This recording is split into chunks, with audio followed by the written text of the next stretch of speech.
Never mind me while I'm stepping out my circumference. Nerves trickling down, it's life humbling. My words stutter, stumbling, staggered and caught off guard. This the life of a jigaboo, introverted, I'm scarred. Whoa, my murder been the melodies while they sing the choruses. Direct message from Slade saying we need more of it. Paranoia in my state, I see envy at high rates. Now it's crop off the fate, turn great so I fly straight. Was gone for a minute, now I'm back like an X with big factors. I see you turn flat like extinct like some raptors. When I drop through purposes and practicing patience, we move to greener pastures. They're saying life is a matter of mastering basics and mastering patience. More time I get tired of waiting. Maybe it's fate procrastinating, the times are bad, so it really had me sprung. Like she got me doing things that I never do.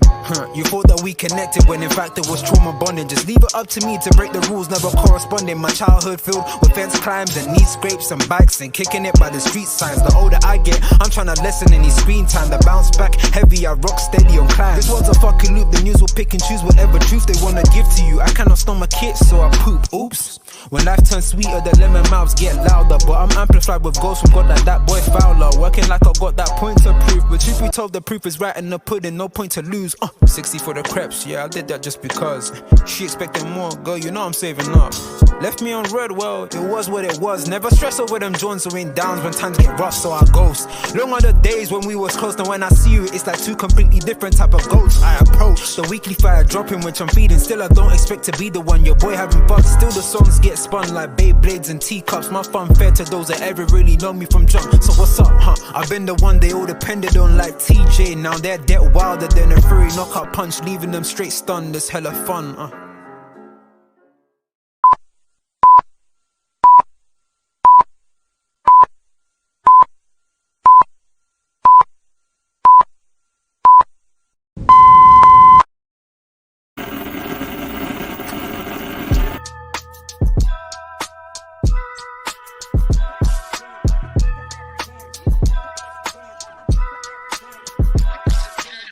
Through the lot, now you know I'm coming through. When the growth look good on you, best believe they wanna screw now. I've been trying to climb, devil threw me in the dark. Baby, don't be insecure, you can still go make a mark like blow. Could never let them drain my soul now.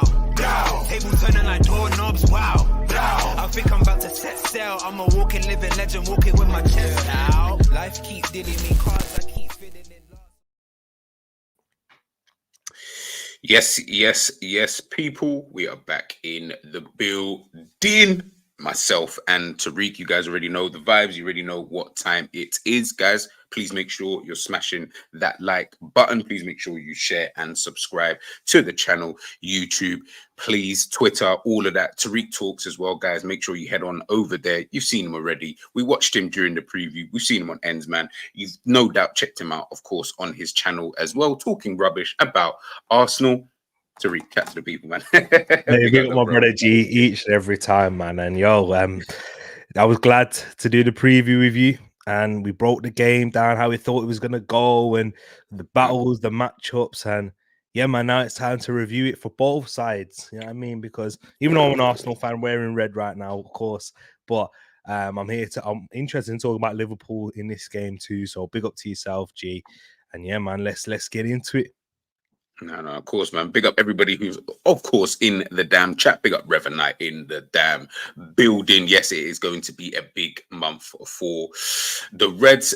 Big up Social Joins. Oh, damn, actually brought a good. No, he's demanding, man. We have to bring, we have to bring Tariq in at all times, guys. I'm going to be sharing Tariq's YouTube channel, but you guys already know I'm just about to put that into the description as well. So please make sure, if you haven't done so already, you head on over to Tariq's Talks and please subscribe, and follow him, of course, on X as well. It's weird saying X. I'm used to just saying Twitter. I can't even lie. Like, I prefer saying Twitter as well. Yeah, but every man knows that it's Twitter anyway. Yeah, I mean, that's what I'm saying, man. Big up Realism, Jared in the building. So, obviously, I don't like talking on defeats. It does bug me. It does bug me a little bit, but we're here. You know what I mean? I'm a man of my word. I said I would come back here and we will talk about, the game, Arsenal versus Liverpool. Obviously, we had everything. We had this, this kind of being the talking point, but we'll obviously, delve into a little bit of that, come the end of it. But Tariq, of course, listen, you beat us 3-1 at the Emirates at your ground. In my opinion, comprehensive display. Total dominance, to be honest with you. Yeah, chat to us, man. Chat to us, honestly. Like, let me know your kind of thoughts, like during the game, but also like how you looked at it afterwards and everything. Yeah, going into it, man, I was nervous. I was feeling it, to be honest, because and what I've been banging on about, saying this is a must not lose, a draw, Hmm. take it and run away if we have to, because we can't lose this game in front of our whole crowd.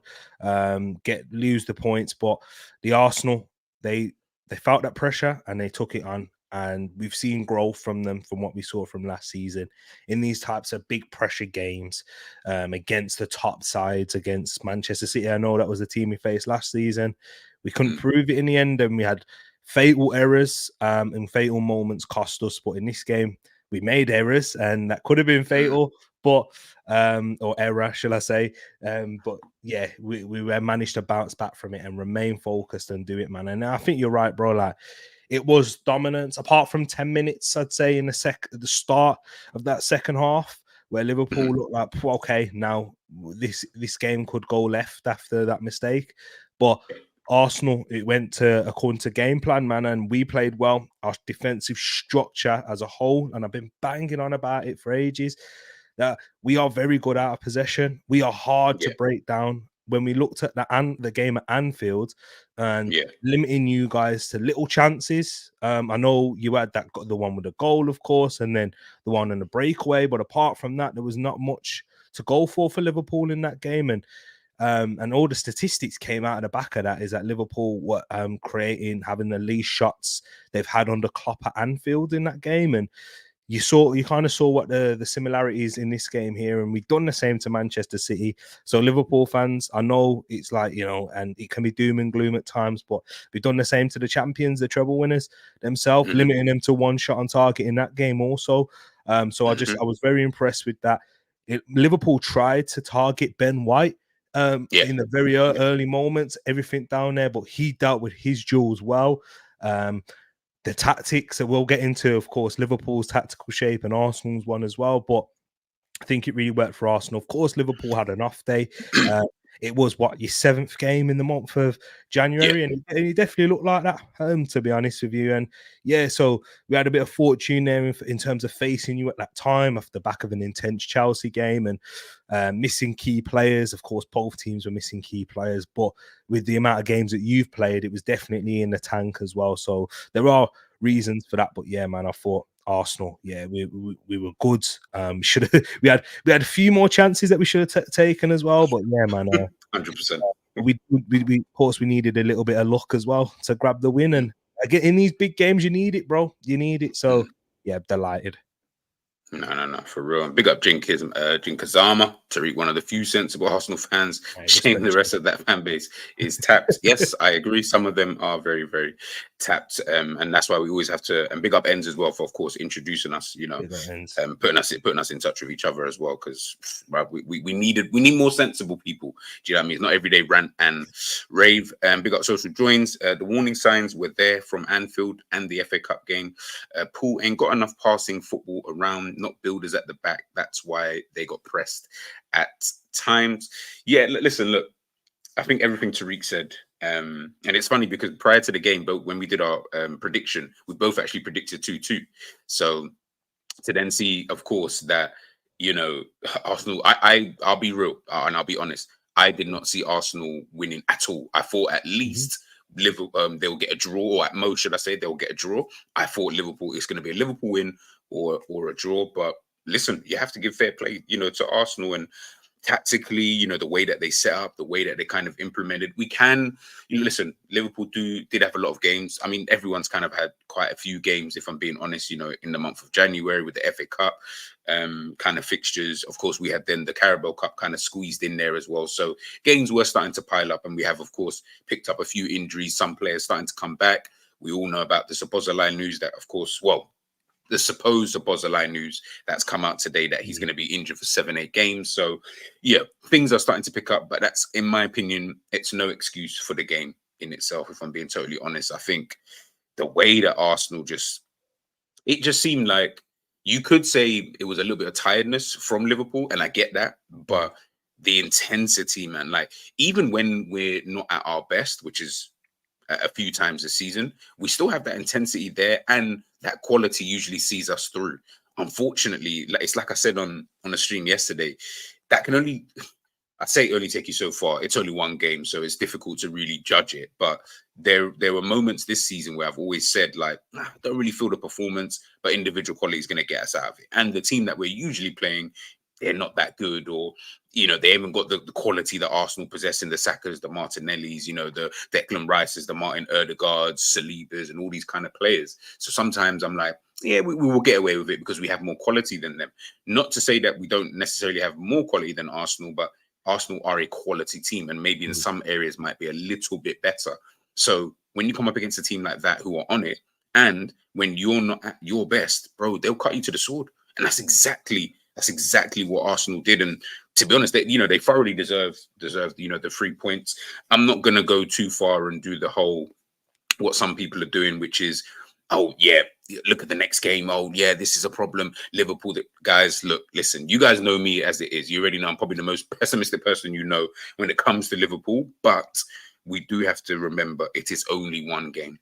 It is literally only one game. And you're talking about one game against the top 3 sides in the country. Let's take some level of perspective. Did you get what I'm trying to say? There's literally only us, Arsenal, and Manchester City. Those are the 3 teams that whoever's playing against them, you're probably expecting an L, if I'm being honest. So when we're playing each other, it's the same thing. It's kind of the same thing. If you're going to get an L, you'd rather get that L at the Emirates. I don't want to get that L at Luton. I don't want to get that at bloody Wolves or Brighton or whatever. No, I don't want to lose. Of course, nobody does. But you'll take that in your stride, so to speak. But listen, man, they were they were phenomenal. Liverpool were absolutely crap. But let's quickly gonna just delve into some of the comments, and then we're just gonna look at the game just in like a general sense, get kind of Tariq's thoughts. I will say this though, big up Tariq, because before the game he said 4-2-3-1. Arsenal went out 4-2-3-1 with Jorginho as you had in there, so that was quite interesting, to be fair. Big up Ends in the building. Big up G&T. Have a great show, Bun Arsenal. Yeah.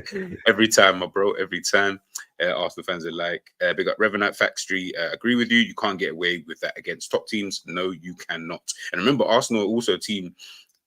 Again, I guess Tariq will speak on that maybe another time, but they're also a team who are in the Champions League and potentially looking to try and get as semi-final kind of, if not potentially push. I don't know, but you're pushing far in that competition as well. So again, perspective, people, we need to understand that, it's not so doom and gloom. It's doom and gloom if Liverpool lose their next game or draw. That's when you start saying, hold on a minute, yo, what's kind of going on? Really, St. Jared, the team from the players to the manager couldn't handle the pressure. That is what that game was. Not 100%. Big up Neil Gunner. Big up Mandem Tariq. We called it. Yeah. Get out of it. Jin Kazama. No win in 4 league games now versus Arsenal. That's very true. Tariq, what's your Big 6 record this season? Very good, bro. We haven't lost a game, but apart from a couple of draws. I mean, I was disappointed with the Tottenham draw, disappointed with the Chelsea one, but we beat Man City, beat Man United, beat Liverpool, drew against you. So yeah, man, decent so far. But we got a few tough away games to go. Still, still got to go to the Etihad, still got to go to Tottenham's ground, still got to go to Old Trafford. No, it's true. It's true. Yeah, listen, we had no Salah. You know what I'm saying? We had no Salah, bro. So we can do tit for tat. Now I'm joking. Now listen, they won. It was comprehensive. So we go from there. So I wanted to quickly show you guys. We'll start off with this actually, because obviously we're talking about the lineup, the tactics. As we already know with Liverpool, we're going to set up the same way, 4-3-3. It doesn't really matter who's playing. That's going to be the formation. And Liverpool on the right in the white, and Arsenal on your left of this you guys' screen. Of course, in the red, in that kind of 4-2-3-1 shape. You can kind of see. I know we had Havertz playing as some so-called striker, so to speak, but you can see here that Martinelli was actually the player who was furthest forward. And then, of course, Declan Rice and Jorginho sitting in that pivot position with obviously your back four behind. Liverpool, I couldn't really tell you in terms of what's kind of going on. You've kind of got 2 at the back there. Guys, by the way, just to let you know, Gomez is number 2. And you can see him in that kind of inverted position. Obviously, Trent was a lot more wider than he usually is. Usually he's the one inverting, but This game, it was kind of him who was pushed out to that right-hand side. And then, of course, the front three were kind of just, it just looked like we were just pulled from pillar to post in that kind of game. And Arsenal seemed to have like everything just seemed to be structured. But Tariq, man, chat to us about just tactically before the game, obviously seeing the lineup with your injuries, obviously Jesus being injured, how you were kind of looking at it in terms of the setup, and who was your one or two key players that you was looking at coming up against us. So yeah, before the game, when I saw that lineup, it was only one change that was different to the one that I did on here with UG. But it was clear to see that Arsenal were looking for a strong base in midfield to help against Liverpool's press.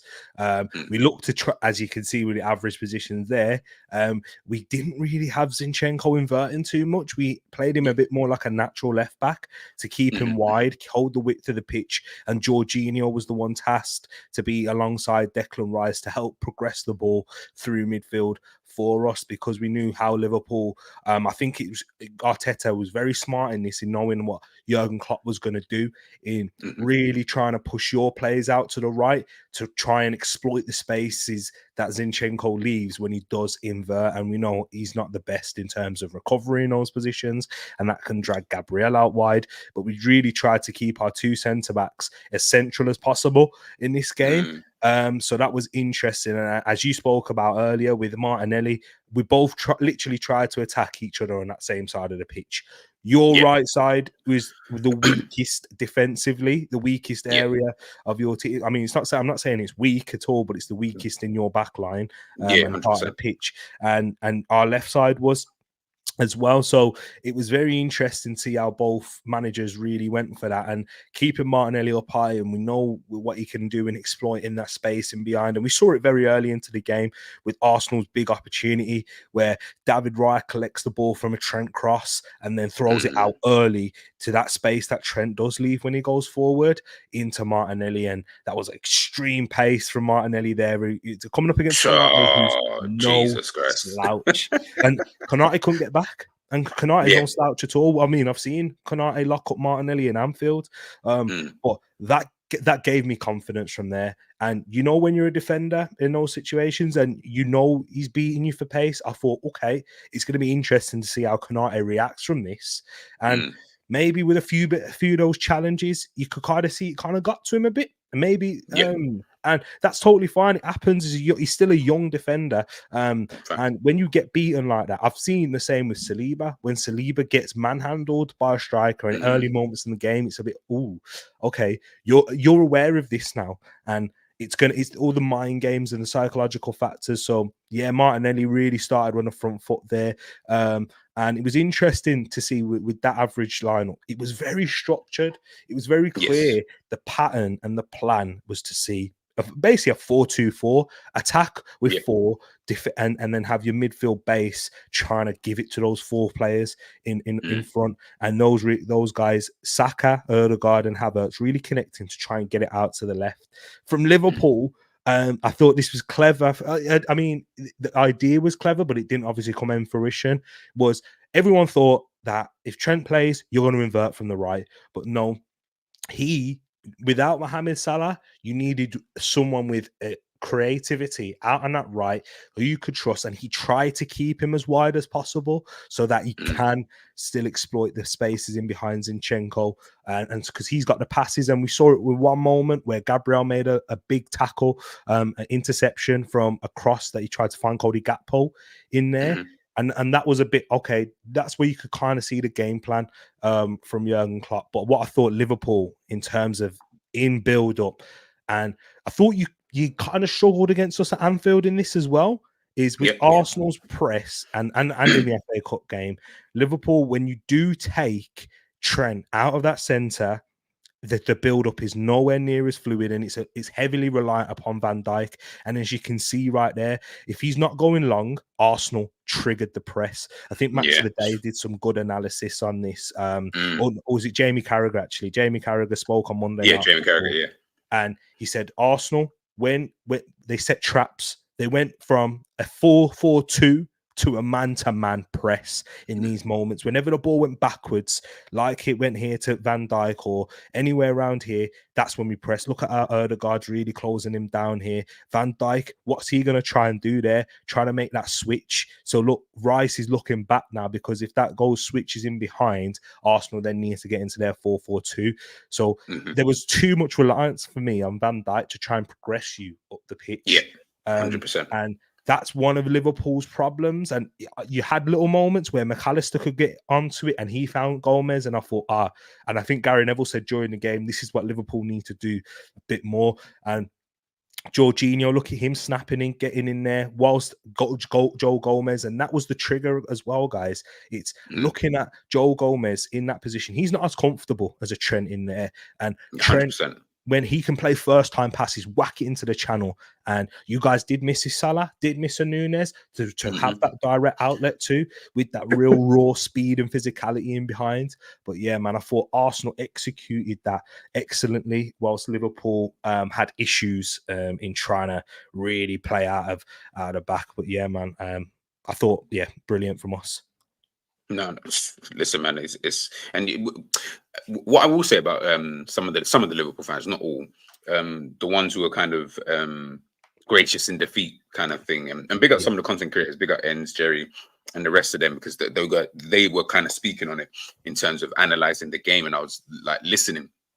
Like, one of the things that people speak about quite a lot is, of course, when you lose to a big team, everyone's going to be sitting there like, oh my goodness, this is the end of the world, and etc. etc. But there is obviously going to be reasons behind why you lose in any football match, regardless. So the tactical setup from Arsenal, the way that they were pressing, the way that Liverpool, as we saw here, trying to get Gomez to invert, but we know Gomez, as Tariq said, he's not comfortable. Jorginho, absolutely.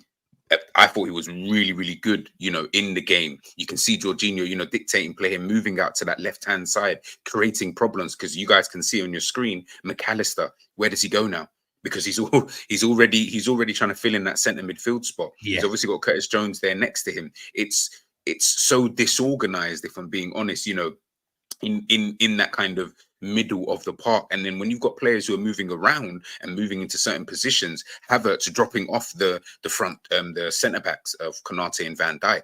Once Konate and Van Dijk, have not, and Jerry, he was at the game, he was telling me, once Konate and Van Dijk don't really have anybody to mark, it's almost like, what do they do? What do you do in this situation? Because you guys can see here, you've got, obviously, I think that's Gabriel on the ball there. He's going to pass it into Jorginho. You've still got Declan Rice, who's to the left of Jorginho. Havertz in front of him. Erdegaard to the right. Martinelli out there on the left. Still got Zinchenko. They've got too many passing options. Liverpool weren't closing the gaps at all. And then the problem, my main problem of the entire game was two things. One, Jorginho being able to dictate play, but also the highlighted player right there in the circle, Martin Erdegaard, playing between the lines. Liverpool did not know what to do with that guy. You guys can see, by the way, Jorginho's going to play that pass, not into Martinelli. That's Havertz. Martinelli's in the middle now. Again, movement, constant movement, players pulling other players from pillar to post, and it's then confusing Liverpool. And I felt like that was like the main kind of thing in the game, was that we just weren't able to really keep our shape and structure, because it just always seemed like we were second to everything. Arsenal first, first to the pass. Heck, if it's a second ball, boom. We saw with the goals, of the mistakes, the lack of communication from Van Dijk and Alisson. Why are you letting that ball bounce? Don't do that. You've got Martinelli herring that, bro. We just watched Martinelli absolutely duck past Konate. Like, I'm not even, if I see that in a game, big up Savage, because I was listening to these lot yesterday, and they'll talk about Gravenberch and stuff like that, in terms of like, tracking back, and he's another one as well. But listen, if I see one of the fastest centre backs in the league getting ducked down and dust by another fast player, I'm not trusting that. First of all, I'm asking, can I switch sides? Because I don't really want to have that battle with this player anymore. But secondly, I'm then going to have to almost maybe change up my game, because when you see things like that, I always feel like if you've kicked ball, and I hate that phrase, but I'll just use it in this instance. When you've kicked ball, sometimes when the player's on it today, And I just felt like you just knew Martinelli was on it. Yeah. You just knew from the minute one, yeah, he's actually on fire today, you know, or he's trying to get himself to a level where it's like, you can't touch me no more. You can't, if I get the ball, you're going to be scared. If I get the ball, you're going to be worried as to what my second, third, fourth, fifth, sixth pass or sixth idea is going to be. And I just felt that we just never really, you know, had any real like options. And then one of the main things I was saying in that first half, as I mentioned, was the Martin Odegaard. Brother was just playing between the who's marking him? I'm confused now. Yeah. If I look at the screen here, McAllister's obviously looking at the ball. He's not really seen anything behind him. Curtis Jones, ball watching. You've got the two centre backs. They're more preoccupied with Konate's kind of looking like he might see Havertz on that side, but Trent, obviously, he's kind of doing whatever he's doing in dreamland. Van Dijk's obviously preoccupied with Martinelli. Martin Odegaard is literally chilling. He is literally chilling. He's not doing anything. He can literally pick up that ball with nobody in and around him. And those are the kind of little things. But yeah, I think it was just silly in that kind of sense. But when what you mentioned there about, you know, having no Salah and Nunes as kind of like outlets, I have to agree. And as much as me and Nunes, we may argue, I will admit in a game like that, I mean, he did obviously come on in the game, but he just couldn't get into the game at all. But having someone like that as an outlet, if you're going to play Trent anyway and have Trent do the whole passing and you want Van Dijk to be hitting long balls, you kind of need someone in that position to be able to do that. But listen, man, yeah, it was crazy. Yeah, chat to me, bro. You are one of the most direct teams in the league. I said this in the preview show, and this is what I knew we had to be aware of in terms of how we press. We had to make sure that there was no option for you to go long. And yes, we was happy to see no Darwin Núñez and no Salah, of course, but Salah wasn't meant to be available because of his hamstring anyway. But no Núñez, that's a big thing, because what was the big change I said as well that Liverpool made? They moved Núñez out to the left because Ben White was struggling in that moment, because Ben White, as I said before the break, he was knackered and he was way more passive defensively. Yet that Sunday, a lot more aggressive. You could see he had a lot more in his legs and a lot more in the tank, especially up against Luis Diaz, who I thought was your most energetic player up top and the one trying to cause problems. But you couldn't really provide that same outlet that Darwin Núñez does in those situations. So yeah, and it was greatly spotted by you there in terms of in between the lines. Like that doesn't usually happen with Liverpool, because usually you're a lot more aggressive in the press in these games. But I think Jurgen Klopp, two reasons. One, kind of knew their fitness levels of the players in terms of how much was in the tank. But two, there was a respect for Arsenal, and there was a respect. Yeah. Oh yeah, if we try and press them, and one moment is off, one part of that chain isn't quite there, Arsenal will pick you off, and you saw that with the first goal. I think I was very I wasn't disappointed as an Arsenal fan, but Liverpool fans would be very disappointed in Gravenberch, because not even just with when he was on the ball, he was too weak, and Declan Rice was winning it off of him too easily, and he was losing possession in those. But tactically, he wasn't pressing as when Jota's trying to trigger the press. He wasn't supported by Gravenberch in that moment, and that's why Arsenal made one pass, one touch, out to the left, Zinchenko inside to Odegaard, and then it was over for me from then. Let the defenders have no choice. Van Dijk tries to step into close, but if he had to do that anyway, because it was literally the mistake was already made in that moment. So yeah, I think Arsenal found it easier to get through Liverpool than it should have done. Because you come on, this is Jurgen Klopp's Liverpool, one of the best pressing sides in the world, and in a system that has come back to life this season from a downturn last year. But he was missing Szoboszlai. Too many players were missing in those moments, and the ones who came in didn't step up. And social joins, I wanted to say this as well, because big up to yourself, because it's true. Arsenal had the same issue when Zinchenko was tucking in too many occasions against you at Anfield, and then you was pinging it out there.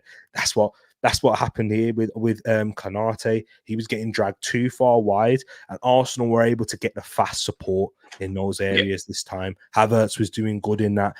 just being there, just occupying space, so that creates more for others inside the middle. Erdegaard being on it, technically secure, which we haven't always seen in these games, and we spoke about that as well, bro, when we said he needs to step up in these ones, because we have seen it in big games he's done it, but not really against Liverpool. Look at that heat map.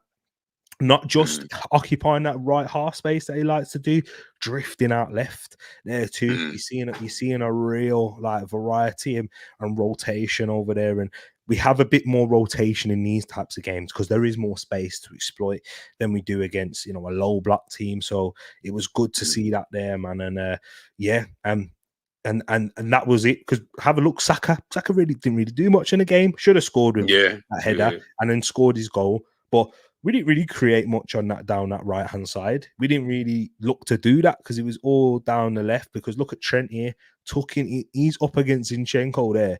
I'm sorry, Trent. Like this is what we know with Trent by now. He's got to be in there. He's got to be in there quicker. You can't be reacting to that too late, because it literally moves. One piece of the chain is gone. But again, yeah, man, it was just well exploited from Arsenal. That was a top goal. I didn't realize how good that goal was when I was watching it live, because when you're in the heat of it, the emotion, in a moment, don't give it away. Don't give it away, and then you work it out there.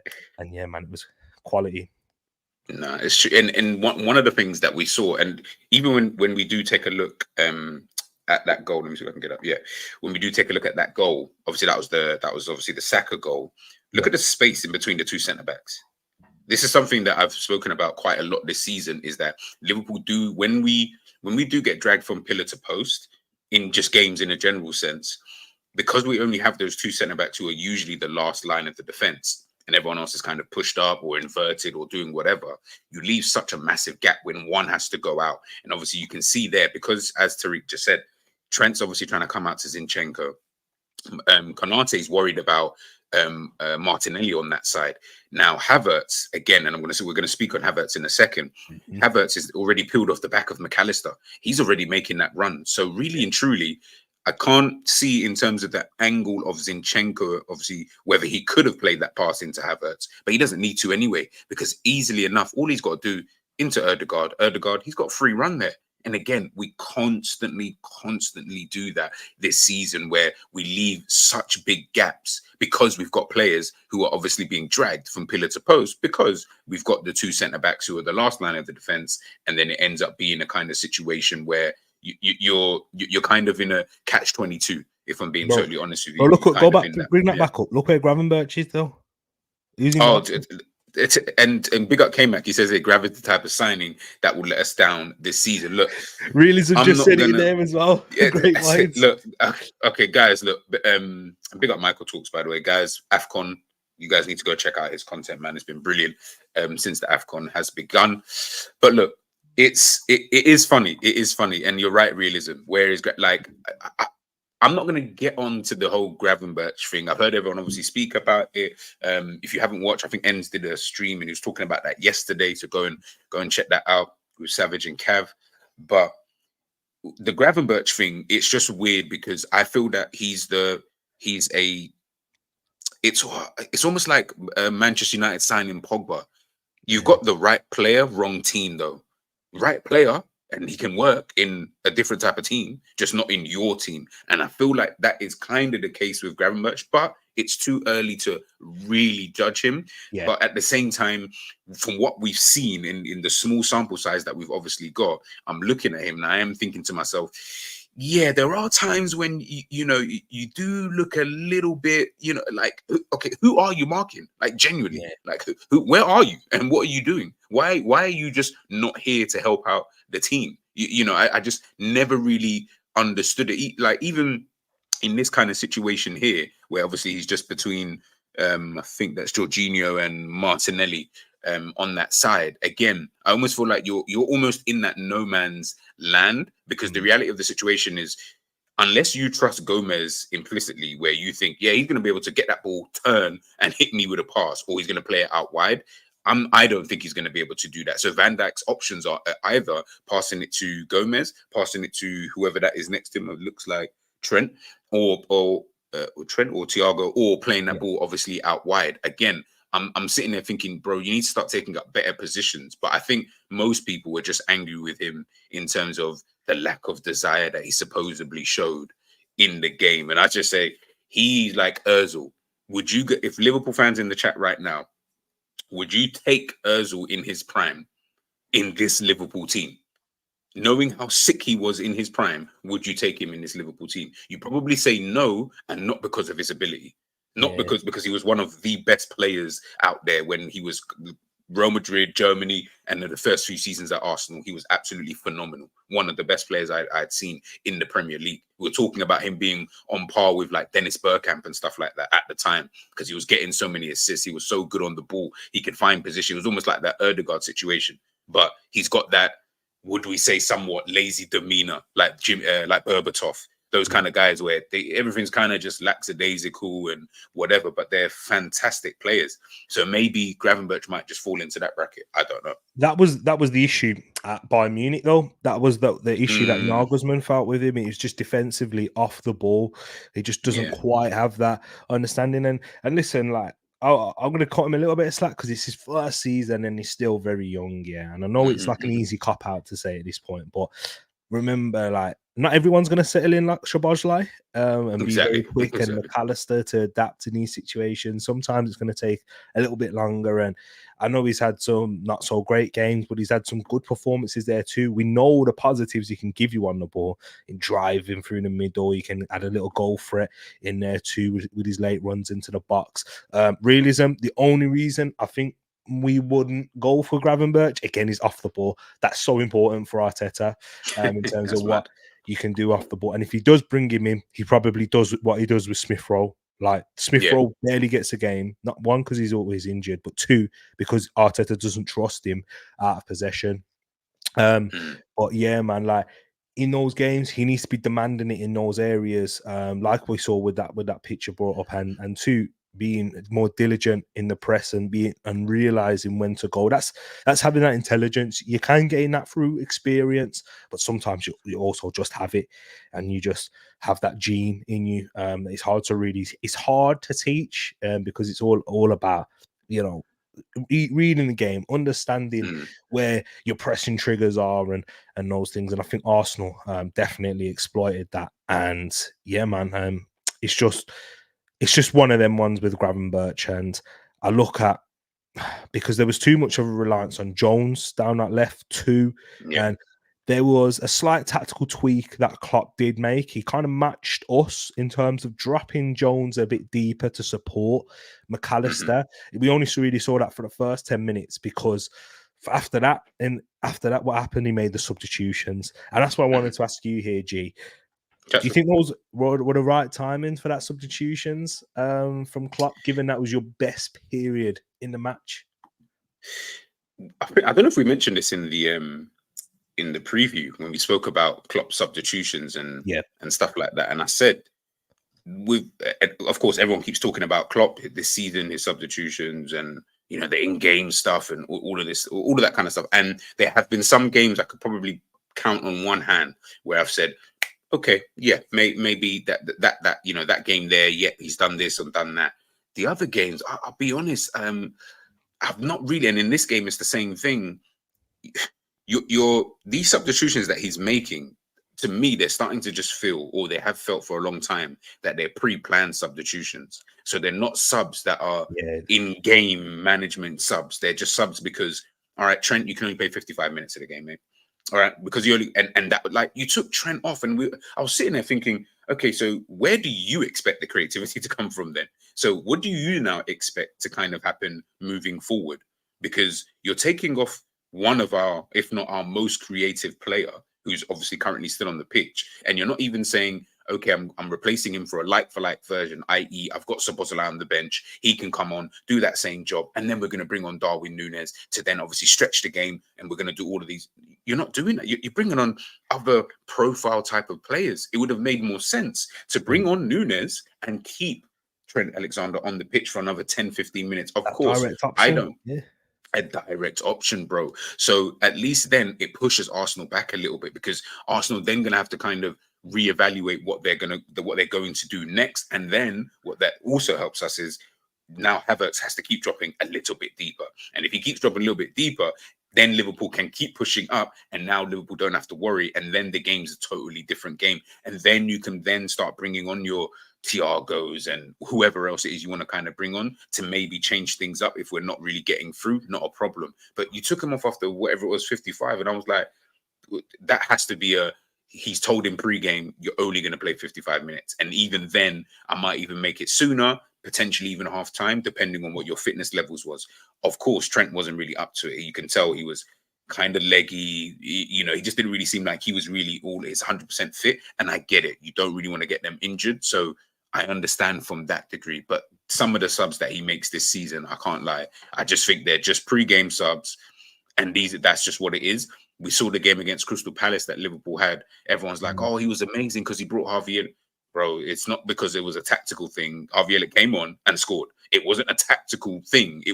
That was the only real other player that you could have brought on in that same moment, because that's all we actually had on the bench. So sometimes I don't feel like it's always tactical. Sometimes I do think it is just kind of pre-game. And that's what's going to hurt you in these big games, because other managers, you bringing on Trossard, bringing on Trossard in that game, vitally important. Bringing on Kivior, to slot in that defense. Again, it's all about the game state and understanding what's going on in these kind of games, in these specific moments, the key moments. As Tariq said, when Liverpool are playing really well, you kind of need something to enhance that, not something that drops you back another 10 kind of thing, or puts the intensity levels down another 10-15%, because against these big teams, that will kill you. That will kill you all the time. But listen, man, it is what it is in that regards. There's two players I want to speak to you in regards to Arsenal about. Yep. You kind of touched on them anyway, but the first one I wanted to touch was, let me see if did I get him? Yeah. Havertz. Havertz. So obviously, forget the ratings, guys. I don't really care about SofaScore ratings. It's just this is more to show his heat map in the game, and obviously the positions and stuff that he was taking up. Talk to me about Havertz, really and truly, just like in terms of his role in that game. His role was to be an outlet, a nuisance, trying to cause Konate, especially trying to cause him problems. And we saw that with the red card. Whatever you make of it, getting the 2 yellow cards he picked up was against Kai Havertz. And again, G, I hate to say it, and guys in the chat, but I said this in the preview. I said what Arsenal tried to do at Anfield, and what I think will be a big point, and what we should continue to do, is go direct to Havertz when we need an option just to go along to in moments when we don't quite necessarily have the players in overload in the middle or in the back or in the build up to try and play through you. No, go long, hit that space, because Trent is always going to vacate it and play off of Konate. I think there was a stat that I saw on Twitter that Kai Havertz lost the most duels in like a game. Bro, that does not bother me, and this is why stats don't always tell you the full story. Because the what Arsenal's directive was hit it over there and go after the second ball. Get Martinelli, get Jorginho, get Rice, get whoever around there to win that second ball. And there was one occasion early in the first half, and I saw it and I went, that's exactly what the game plan was at Anfield. And Liverpool, because you are better defensively off the left, because Joe Gomez is a natural defender. Virgil van Dijk is ridiculously strong in all facets of the game, in the air and in those things, cutting out those passes. Konate is good, but he has too much responsibility in this Liverpool team and that right hand side, too much. And then Gravenberch is there also, who's not also going to help you in those dual winning occasions when it is to fighting for that second ball. And I thought that Arsenal and Kai Havertz did that really well, and I was impressed with his role. And he's come in now, and he's received a lot of stick from Arsenal fans, non-Arsenal fans, in taking his time to adapt in that midfield role. He's not going to give you moments of brilliance in terms of skill, but he does his role to a T in these big games. He came on against Manchester City, did the exact same thing where Tomiyasu had a long ball. Look, is that Kai Havertz there? Well, Yeah. I'm not. I think that's Kivior. But there was a moment that reminds me of where Kai Havertz is coming in, tracking back, covering. I think when Darwin Núñez hit over the bar. Yeah, Darwin beat him too easily, but that just shows you his defensive diligence in those situations. In these types of games, bro, I've been watching Liverpool and Man City. Mane, how hard he worked to the team out of possession, not just what he gave you in there. Also, like you have to be able to do that and be a team player, and that's exactly what he is. Getting in down that left side, his intelligence off the ball is there. And when you brought it up with that movement off of McAllister, I'm like, yeah, man, like this is why some people think you're a number 9. This is why they do, because you saw that ahead of even Zinchenko, Erdegaard receiving that ball. You saw the space that was left behind. You knew where Erdegaard was, and you got in there. Where people, and I say I don't necessarily want him playing striker when we're playing against a low block, is because you saw with the finish, he never looked convincing. He should have scored, but he never looked like scoring in that moment. But yeah, his role in this Arsenal team isn't a glamorous one. He's getting there, and yeah, man, and it's almost basics, bro. It's literally sounds so basic in Sunday League. Just pump it up long and try and play it off of him. That's how it gets in these types of games as well. With all the tactical intricacies that we speak about and what you see tacticals on Twitter do, sometimes it's literally just as basic as that. Get it up the pitch and work off it there. And I thought Havertz did that really well. No. Listen, I 100% agree, bro. And sometimes, as Tariq said, like these tacticals, they're funny because they'll use words that you might not understand, like it's just an everyday civilian. I don't even understand them sometimes. I've got to go in, try and guess whatever this bloody word means. And you're sitting there thinking, why didn't you just say the actual word? Like, why did we have to turn it into this whole thing? You know, it's, you know, and we started in, you know, Arsenal fans started, not Tariq, of course, but Arsenal fans started involving the field tilt. Is it field? Yeah. I promise you, before this season, I never knew or heard of field tilt in my life. But for some reason, this season, it was being used and banded about, you know, like no man's business. And I just thought, okay, this is something new. You know, football's evolving. I need to, you know, make sure I stay with it. It's like, you know, when you're talking to like your younger cousins and stuff like that, and they've always got like new slang or a new phrase or a new way of saying something. I'm trying to keep up with, you know, whatever's kind of going on, because I don't want to be seen as someone who doesn't understand what's going on. Bro, field tilt and all this. I said, yeah, forget all of that stuff. And big up Neil Gunner. Nobody does. None of us do. We all pretend. I like to keep it as basic as I possibly can. Throw you a couple nuances in there, but the reality is, if you, the viewer, don't understand what's being said, it's then pointless, because you're just going to sit there and, you know, just think, well, this is just talking a load of jargon. Do you know what I mean? So I think there's a good quote with this. I can't remember exactly how it goes, but it's put people of real intelligence make it simple for everyone to understand.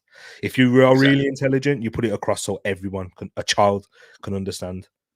Facts.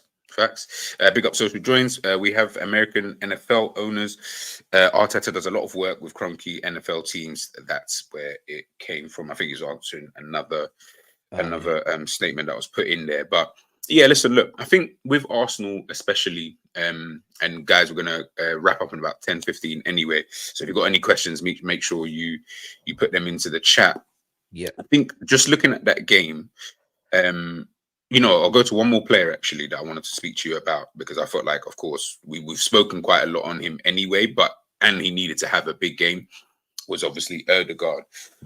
Of course, we all know, we all saw it, the pictures and, you know, all that good stuff. And obviously, listen, look, that's all banter and stuff like that. But this is the Erdegaard I like seeing. This is the Erdegaard I thought that I've needed to see for a long time in big games. This is the one who's playing between the lines. He's the one who's trying to dictate the game in the attacking third. He's the one who wants to pick up the ball and make sure he can then feed it off to your Havertz or your runners in Martinelli or Saka or whoever it is making that run into the box. He's the one who's brave enough to say, give me the ball in this tight area. Give me the ball in this tight area. I won't lose that ball for you. Haven't checked the stats. I don't really care. But just looking at his performance as a whole, how did you find it, man? Excellent, man. And my thing, I always keep my eye on Erdegaard, and depending on how Erdegaard plays, I think a lot of the time is how Arsenal attack. If he's not playing well, Arsenal's attack is very simple and basic. It is almost like an umbrella we play when Erdegaard can't get involved in games. And I remember the game at Anfield last season. He was anonymous, and that's why we came under siege, because we couldn't use him as an outlet in those tight spaces. Use your a wonderful ability on the ball, your low center of gravity, to weave out some space and then pick that pass.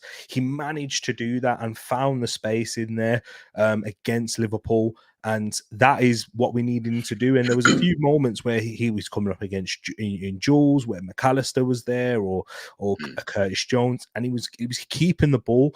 And then once he allows to do that, Arsenal can then progress and move forward, and he allowed that to happen. And when Erdegaard doesn't have a good game, his passes are wayward, they go out of play, he loses those duels. But in this game, he really stood up, and he showed captain's maturity. He even did the off the field antics in terms of, raising up the crowd in every time that we had a little progression. He's lifting up the crowd, and those are massive in these occasions. And I think Arsenal, Liverpool fans appreciate that more than really anyone else, because we see banter online, people saying, "Oh, Arsenal treated that like they won the league," and that, but it's more real banter really, and people just trying to wind Arsenal fans up. But both of our clubs are very emotional. And we do, and sometimes that gets used against us, where you're too emotional, you allow things to bottle it, or you get in your heads too much. But no, this is what we're going to need to thrive off of, and him is raising the crowd, but having that coolness and calmness to keep the ball, move it over, work it out to Saka. And we saw, Kivior had a chance to score, and that was a wonderful time pass from Erdegaard in that situation. And it felt like everything good going forward came through him as in most of these occasions there too. So Carragher's just so indeed he was in that moment, but he did break the game well and analysed it good on Monday Night Football, I do have to say. But hey, Social says, let me get Frankie de Jong next to Rice and Erdegaard and I'll be happy. Certain games I do think that would happen, that would work well. Maybe not actually, I don't know, maybe not in this game, because Frankie's not as good at reading the game as a Jorginho, and we do need someone who has that defensive prowess. But in those games against low blocks, I hear you. But outstanding from Erdegaard, and I think this should be a real turning point for him in big games, I'd say. Hopefully. You mentioned it. He has turned up in big ones, but not often enough. Yeah. Now, let's see if you can do this. Remain at the level. Because we know what you can do against low blocks. We got West Ham next. We lost 2-0 to West Ham, but Erdegaard was the one who came out with real plaudits in that game. He tried his best to get Arsenal to win. But now let's see who we still got to go to Tottenham. He's done it at Tottenham already last season. Do it again. With Manchester City, get involved in that one. Old Trafford, we're in a business end of the season now. So man, excellent from Erdegaard. No, listen, man. Like I said, I really, really him, Jorginho, Martinelli. I liked all of their performances. Havertz, I think he had that performance where it will go under the radar because it wasn't a great performance. But if you actually watch what he did, he was a catalyst for a lot of things that went well for Arsenal without really putting in the stats, the numbers, the passes, or getting the assist, or doing whatever it is in terms of the numbers, metrics wise. He won't get the plaudits, but if you look at all the extra bits that he did, I felt like he did really, really well in the game. And again, like I said, I say all of this because ultimately beat a good Liverpool side who are on a good run, and you beat them playing your football. It wasn't like you played our football and you just went from machine for machine and you just ended up being better. No, you played your style of football, and your style of football is what kind of won the game for you. Just quickly looking here, there was 2 players, and before the game, when me and Tariq did the preview, one of the main things we said was, or that I mentioned, was that we all talk about the game being won, lost in midfield, right? Yeah, because of this whole Patrick Vieira, blah, blah, all that kind of stuff.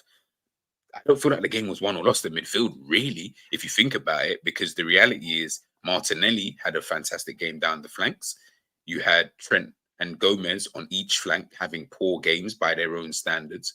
Gravenberch obviously kind of out there on that right kind of midfield / central midfield position. It seemed like most of the game, good or bad, was happening down the flanks. Trossard, what happens? He comes on. Liverpool have Konate sent off. He skips past Harvey Elliott. Luis Diaz can't get back in time. Virgil van Dijk maybe doesn't close him down quick enough. Boom, finish. Alisson maybe should do better.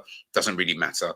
It's down those flanks. And I think when I looked at the game, Trent, the role that he was kind of being asked to play, in the game, high and wide, as opposed to playing his usual inverted kind of thing. We can see here, Trent is usually, let's look at this.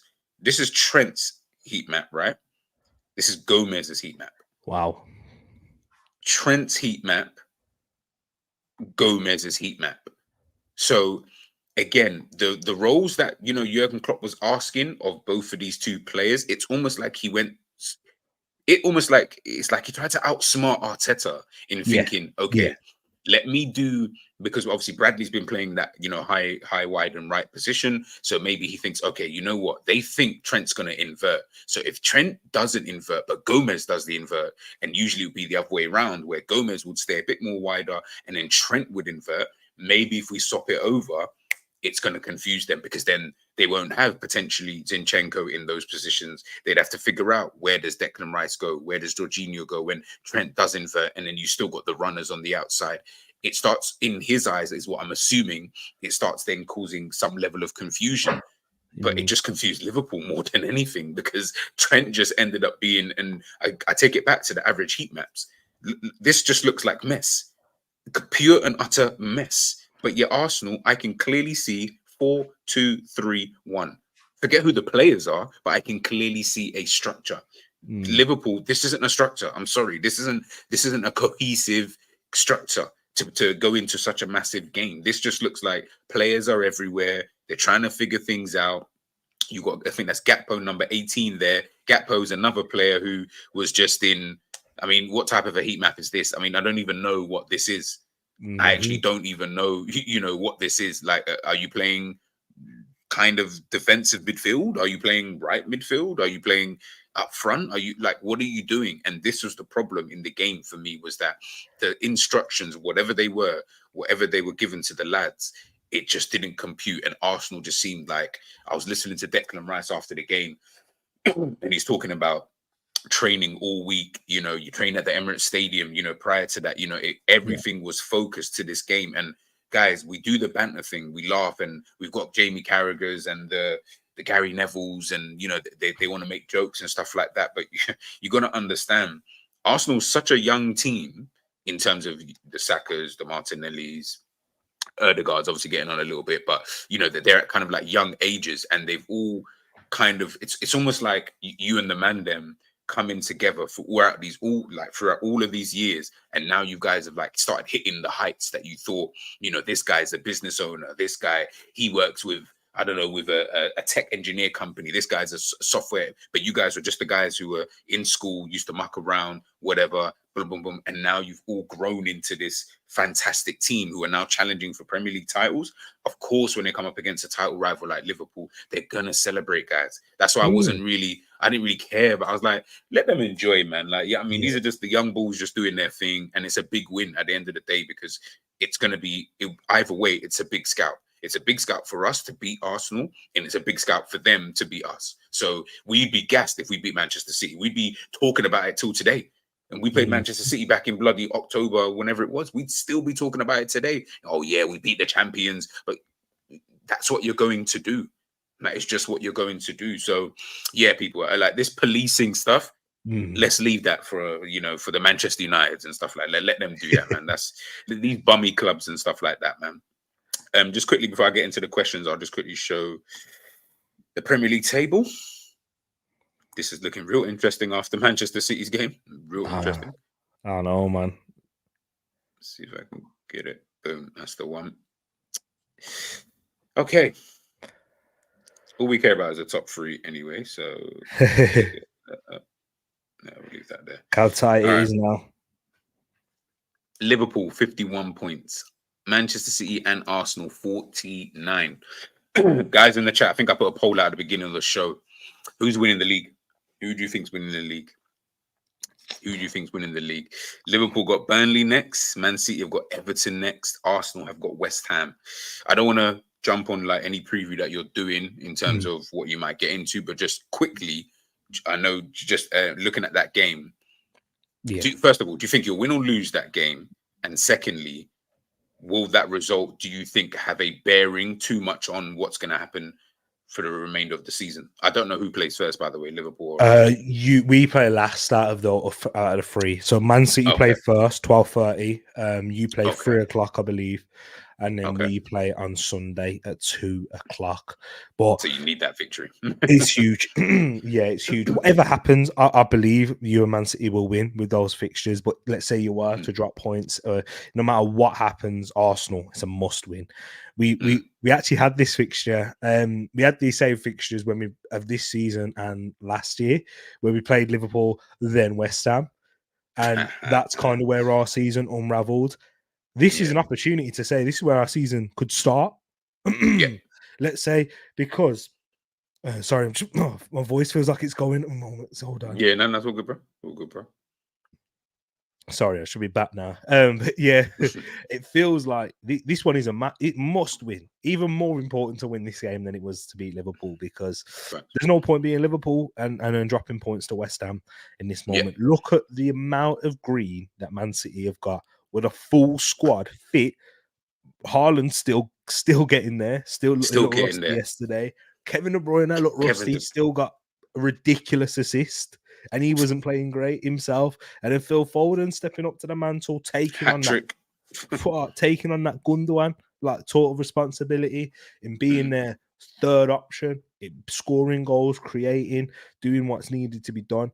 It does feel inevitable that City are going to do it, but I also need to say this, man, them and guys in the chat, is listen, that Man City defense, it weren't looking good yesterday. Brentford creating chances, and Brentford are missing their outlets. No Vissa, no Mbuemo, and they're missing Rico Henry. He's not going to be fit for the remainder of the season. No, is he out for the rest of the season? Okay. No Hickey. They missed their direct outlets who were there to cause them problems. And I've seen with City, Burnley went and scored there at the Etihad. They are looking scintillating up front, but defensively, they are missing something. And Carl Walker isn't quite at the races either. Yeah, I agree. It feels like there's the stuff to exploit there. Man City don't have that balance in the middle that they did at the end of last year with Gundogan and Rodri. That's what they did, and that's what I want to see Arsenal do. Double pivot now for the big games. Jorginho, Rice, Partey, whoever's fit. That's what I want to see, because that's what City did when we played them. That's what City will most likely try to do when you play them, when they go to yours at Anfield. Double pivot it, but they don't quite have that anymore. They don't have that stability in all those areas. And yeah, man, and you're seeing that Ake can get roughed up in the air. Tony did it. Yo, Tony was... sorry, just to quickly ask you, and yes or no, would you sign Tony? I don't know if I've asked you 110%. That's who I want. I want him over Arsenal personally. I hear it. Yeah, I get a lot of Arsenal fans, disagreeing and those things, but outstanding. He is he's a complete striker. Exactly. He can pass. He can hold up. He's aerially dominant. He can score left foot, right foot as well. He can take set pieces, for goodness sakes. So, yeah, man. Ivan Toney, definitely, I would take him for me. And his injury record is excellent, which is it's actually really good when you're going to have a forward that you're potentially going to build around. And with our wingers, and if we do get another wide man who's going to be of the mold of a Martinelli or a Saka, then he's perfect for him. His passing's very underrated, by the way. Ivan Toney, very underrated. But yeah, so there are vulnerabilities for Manchester City defensively, but it does feel inevitable that they're going to go on a long run, and it's going to have to be. I feel like it's going to have to be one of us that takes, or both of us that takes points off them. Whoever goes to win the league. Liverpool, this is a blip in the road. It definitely is, because you are suited to playing against teams that aren't going to play like a Man City and Arsenal. Exactly. You are suited for that, where it's going to be a bit more domination. They're going to have to ride the wave a little bit, because you guys have got that Trent, Nunes, Salah coming back. Thiago could have a few games. Don't hold your breath on him, of course, but you've got players You know, that can like that. make impacts in the big moments. You have got the best attack in the league in terms of impact, and you guys don't need to control games to win. Yeah, You don't exactly. need to Exactly. do that, which plays into your hands. And there's always that little bit of there's that fear factor with Liverpool and an Arsenal.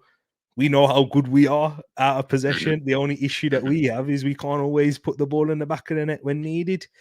But the thing is, what's that? That is 3. You're 5 goals behind us.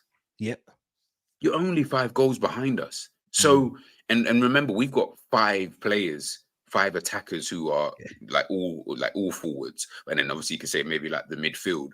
You've got no out and out striker, so to speak. Of course, you probably expect more from Martinelli and Saka this season in terms of their output, so to speak. Maybe Erdegaard as well. I don't know how many goals he's got.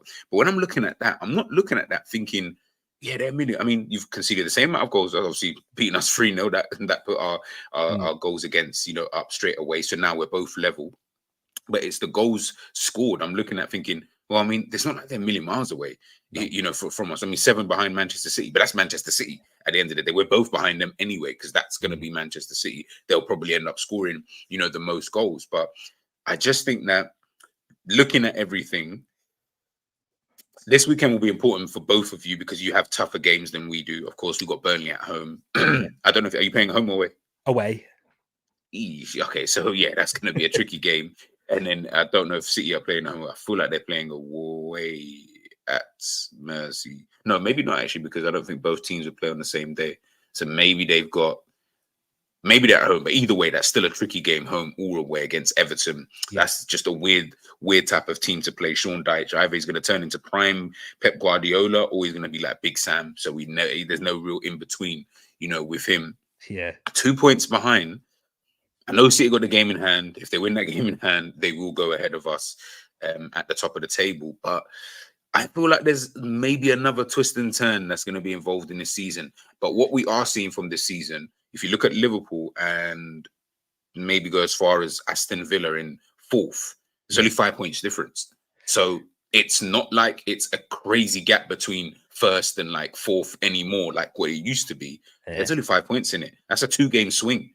You lose 2 games on the bounce or drop points in 2 games, all of a sudden, it's just going to be crazy. It's just going to be crazy. I believe Rodri's on 7 yellow cards. And if he gets to 10, I think, is it a 2-game ban or 3?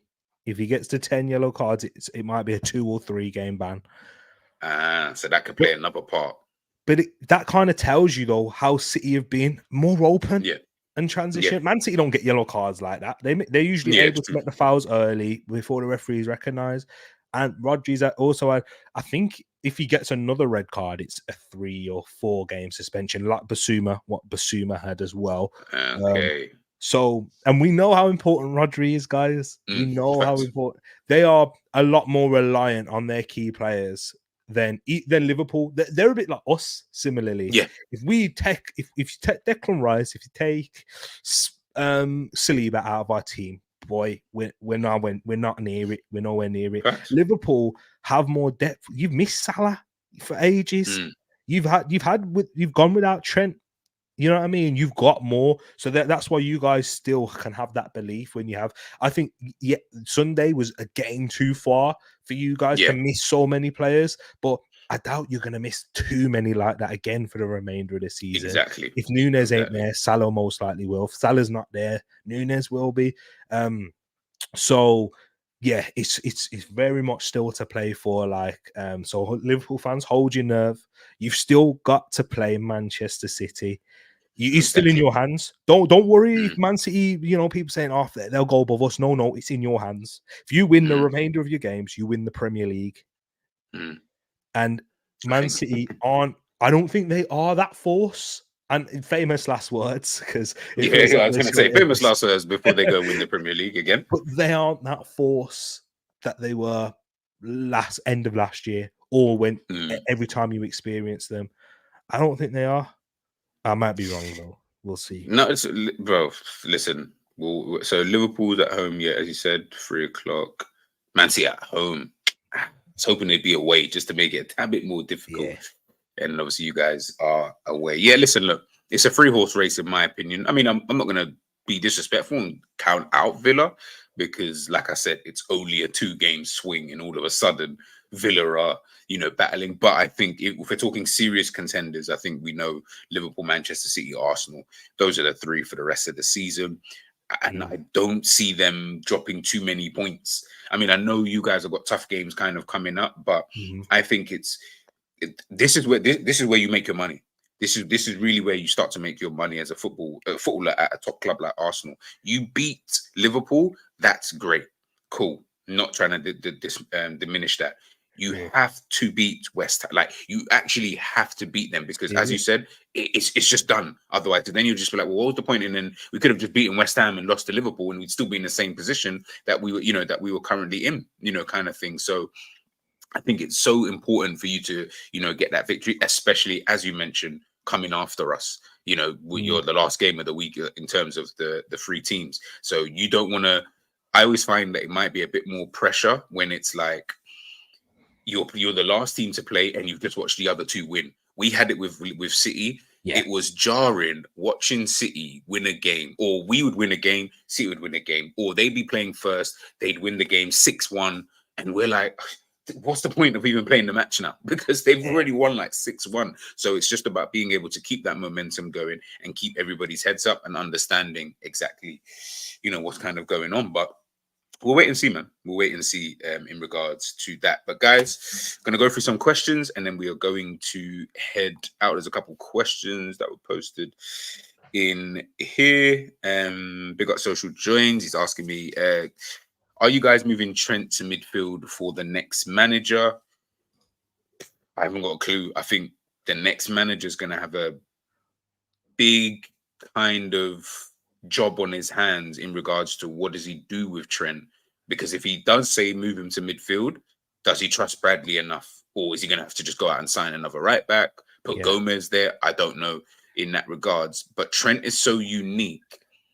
He's one of the most talented players in football. But in certain teams, I just feel like he wouldn't work as a right back in other teams. So I'm thinking a new manager, he might look at him and think, I don't, what you're not good at as a right back, I don't want that in here. What you are good at as a right back, I might need that in my team, but just not as a right back. I might need it in a midfield role. I might need it. Heck, he might play him in a box midfielder as one of the attacking midfielders. I have no idea, what he might do. So I think it just depends. Your we'll just have to answer. wait and see. Your answer will be told in what you do in the transfer market. If you sign a right back, Trent's going midfield. If you sign a defensive midfielder, Trent can still play at right back, man. Like I see Realism said, Trent won't play right back for any other manager. He would under Arteta. He would You think under so? Yeah. What would happen is Arteta would just make sure to get a lockdown defensive left back and then just invert him from the right. Yeah, because it's kind of like what we did with Timber. Remember, Arsenal fans, and Arsenal fans hate it when this gets brought up, but when Thomas Partey played at right back in the start of the season, and then Timber went to left back, and Timber was playing a little much more of an orthodox type left back situation. So yeah, it depends on what the next manager wants to do, and the best way to find out is the signings that you make in the summer. If you sign a right back, he's playing midfield. If you sign a defensive midfielder, then you'll see he's going to box in with Trent. He's going to invert from there, and then you'll have like a back. You'll build up with a 3-2 formation basically. But yeah, it should be interesting. No, I mean his ego won't allow him to play. Oh, I can kind of hear because I feel that Trent doesn't want to play right back anymore. I think I don't want to disrespect him because I don't know him, but it almost feels like he feels like it's a bit beneath him to play the position. And it's like, why do you constantly keep putting me in a position that the reality is all that happens is I end up moving into midfield anyway to play in the midfield because that's where I really want to play. But hey, that's down to Klopp and giving him the license to kind of be able to do so. So, it is what it is. Questions. Trent. Many Liverpool fans saying Trent doesn't play right back anymore. Only midfield. Yeah, we kind of answered that there.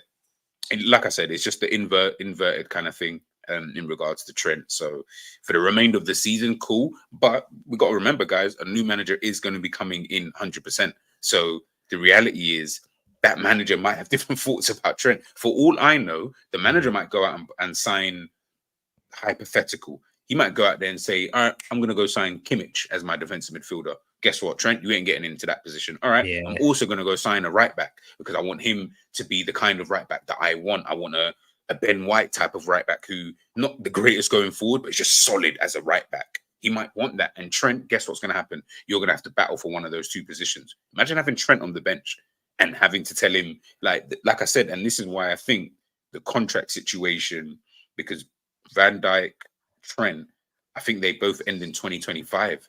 So it's only 1 year that they've got left on their deals. They might look at things and say, Real Madrid, do you know what I mean? And I said this to 100 times. I feel like, and I'm not trying to preempt anything, but I feel like a Real Madrid would come in for someone like Trent and just put him into the team as anything, whether that be midfield, or right back, right winger. It doesn't really matter. They just throw him in there just because of he's got that Galactico star quality his kind of, do you know what I mean? He's that type of player. So yeah, listen, let's just wait and see. As Tariq said perfectly, let's see who we buy first. That will then tell us as to where Trent, of course, is going to play. Questions, G, is there anyone in the Liverpool squad you believe should get sold? I'll only give you one name because I'll do a show on this at the end of the season when Klopp finally leaves. Diaz. Ooh. If you had to sell anybody in your team, Tariq, like if it come the end of the season, if there's a player that you like, or now we want to move him on, who would that be? I'm gonna say a controversial one. Jesus. Ooh. Yeah. Why Jesus? Of all the people that you didn't even say Nketiah, you didn't even why Jesus? Nah, I think they're cop outs. They're easy. Okay, so yeah, cool. Okay. But out of the first team, Jesus. I think we can move past him in terms of our reliability of him because we can't rely on him in terms of fitness. And two, it's in terms of getting a real box striker so that we don't need to rely on him to involve our wide men as much anymore. I feel like we need to evolve a little bit past that for someone who is not giving us guaranteed 30 games a season. Do you know what I mean? So yeah, Gabriel Jesus, mainly because of injuries, not because of the quality, because Arsenal, if Gabriel Jesus was playing 38 games a season, Arsenal could definitely win the league with him up front, and he could score 10 goals and Arsenal still win the league. Like I don't subscribe to the thought of he doesn't score enough for me. No. Arsenal score enough goals with Gabriel Jesus. Yeah, that's what I'm saying. Arsenal. I don't care about my striker scoring how many. Arsenal score enough goals. Manchester City went to Centurions, etc. with Gabriel Jesus up front. So that's for me. The only reason I'd sell him, can't rely on him physically. You're right, man. I mean, how long is he injured for now? It's a small injury, but he's been. It's the same knee injury that got him out in a World Cup last year, bro. There's complications from that. He missed your game in the FA Cup because there was inflammation there. He played against Crystal Palace and Forest with knee strapping on because it was more inflammation there. And Arteta said he couldn't train. He couldn't train throughout most of that. And he was demanding the physios, get me fit for the Forest game. Missed that. Those knees are gone. Jay Social says it as well. Them knees are finished, man. Sell him now whilst you can still get some money for money. Exactly. It's mad because it's reminding me, and obviously, guys, before anyone kills me, he's nowhere near that level of quality. But it's reminding me of like R9, like them knees, like they're just. And you got to remember R9, like those who know R9, because they think that R9 was really good when he got to like AC Milan, and even the latter part of his time at Madrid wasn't even all that. R9 had a period between maybe just after PSV. So let's say Barcelona, then obviously Brazil World Cups and stuff. Maybe up until his first few seasons at Real Madrid, that period of R9. That's why we call him one of, if not the best striker we've all obviously ever seen out there. But them knees were a killer. Like if you've watched the documentary, everyone, if you've probably seen it, the documentary that he did, he talks about it. Like, and I was just like, bro, you were so good, but these knees, and the thing is, with these kind of knee injuries that you like, Jesus, I don't know if it's very similar, but I'm assuming it's quite similar. These kind of injuries, bro, it's very difficult for you to get back into kind of full swing of things. And Jesus seems to pick up injuries all the time. Like, and I think for the type of football that Pep wants to play, Arteta wants to play, bro, it's gonna do more damage to your knees. So maybe Tariq is right, maybe sell him while you still can. And then, do you know what I mean?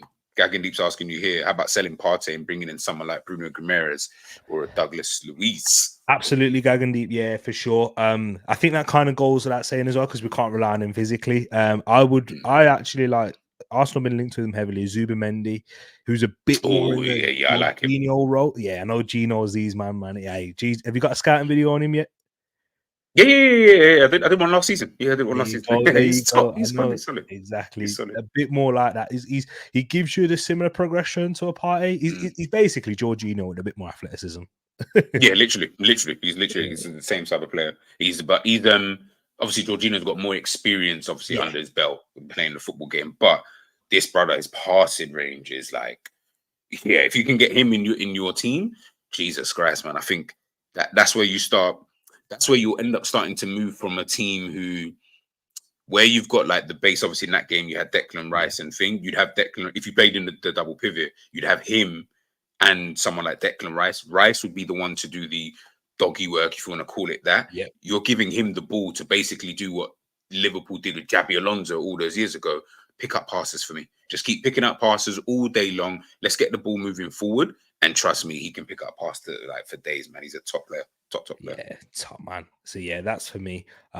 Definitely, I would replace Partey, and it's hard, man. It is hard because he's quality on his day, but he's just not here enough, man. Simple. He's 5'11". Yeah, that's small. 5'11" is very, very good size, by the way, people. I think that's a fantastic height. He's BX.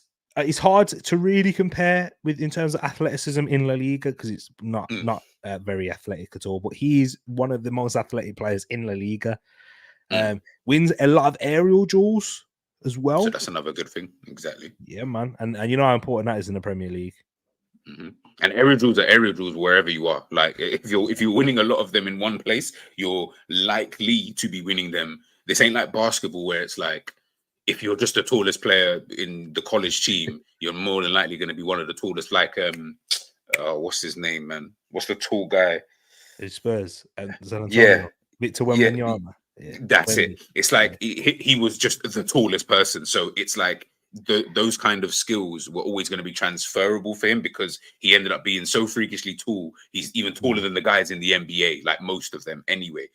And in football, it's kind of the same thing. You're going to if you're winning headers here, you're going to win headers over there. Height isn't going to play a part, so to speak, in that kind of way. So don't worry about him, man. Don't worry about him. But guys, we're going to end it here for you lot. Guys, please make sure you, of course, head on over to Tariq Talks. Make sure you guys smash the like button, share, and subscribe to Tariq Talks. You follow him on X as well. Tariq, let the people know if you got anything coming up, anything popping. Yeah, man, really appreciate you again, G. And thank you to those who did subscribe from G's channel as well. I know I picked up a few from the other night when we did the preview. So love out to those who have. And if you haven't done so, and you kind of like what I spoke about here, I will speak about Liverpool a lot more because I do Arsenal content, but I do a lot of just Premier League content too. Football fan first, Arsenal fan second.